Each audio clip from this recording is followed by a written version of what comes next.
I want to explain to our visitors that the humor here tonight is politically incorrect. So let me give you the history of our humor. Well, it started 7 generations ago when Okinawans, Japanese, Chinese, Koreans, Filipinos, Portuguese, Puerto Ricans, they all came to our islands. And they came here with the intention of going back to their villages. And they came from poor villages. They were told they were going to get rich and that they can return. Well, they didn't. The promise was broken. They ended up staying here. And they were separated in different camps. They had the Japanese camp, the Chinese camp, the Filipino camp, Portuguese camp, all the different camps. But since they didn't go back to their villages, their original villages, what happened was they made families.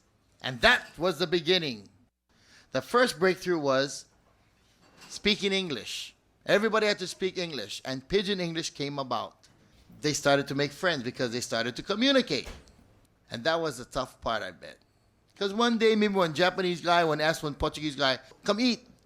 So the Portuguese guy, never experiencing Japanese culture before, went to that house, sat down at the dinner table. They brought the food, and they opened up the bottle of takuang. Could you believe what that Portuguese kid must have thought? He didn't want to screw that friendship up. It's only beginning. So he probably thought to himself, how rude. Somebody went let one go.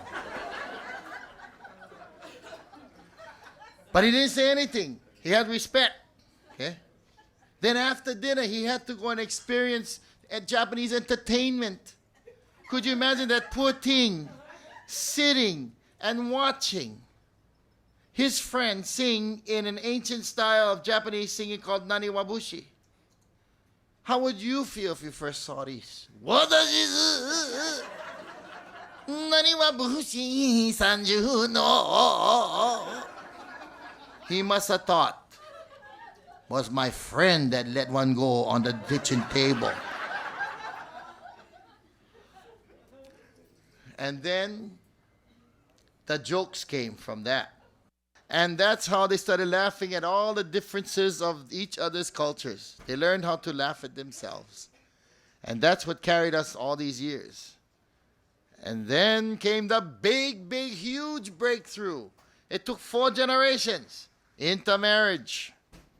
What happened was, one day love took over, and one handsome young Chinese man would fall in love with one beautiful Hawaiian girl. And oh, could you imagine the gossip and the crying and wailing of horror? The tradition has been broken because Japanese supposed to only marry Japanese, Chinese supposed to only marry Chinese, Filipinos supposed to only marry Filipinos, Portuguese supposed to only marry Portuguese. But the Chinese guy would marry the Hawaiian. Could you imagine what they're saying? Oh no, tradition is broken. The baby could come out ugly. Well, the baby came out one cute Hawaiian Chinese baby boy. He grew up to be a very young, handsome Chinese Hawaiian man. And he fell in love with a Portuguese Irish young lady. And they got married. And the baby came out one cute Hawaiian Chinese Portuguese Irish baby girl. And she grew up to be one awesome looking Hawaiian Chinese Portuguese Irish young lady. And she fell in love with a Scottish, English, Spanish young man. And they got married. And the baby came out me.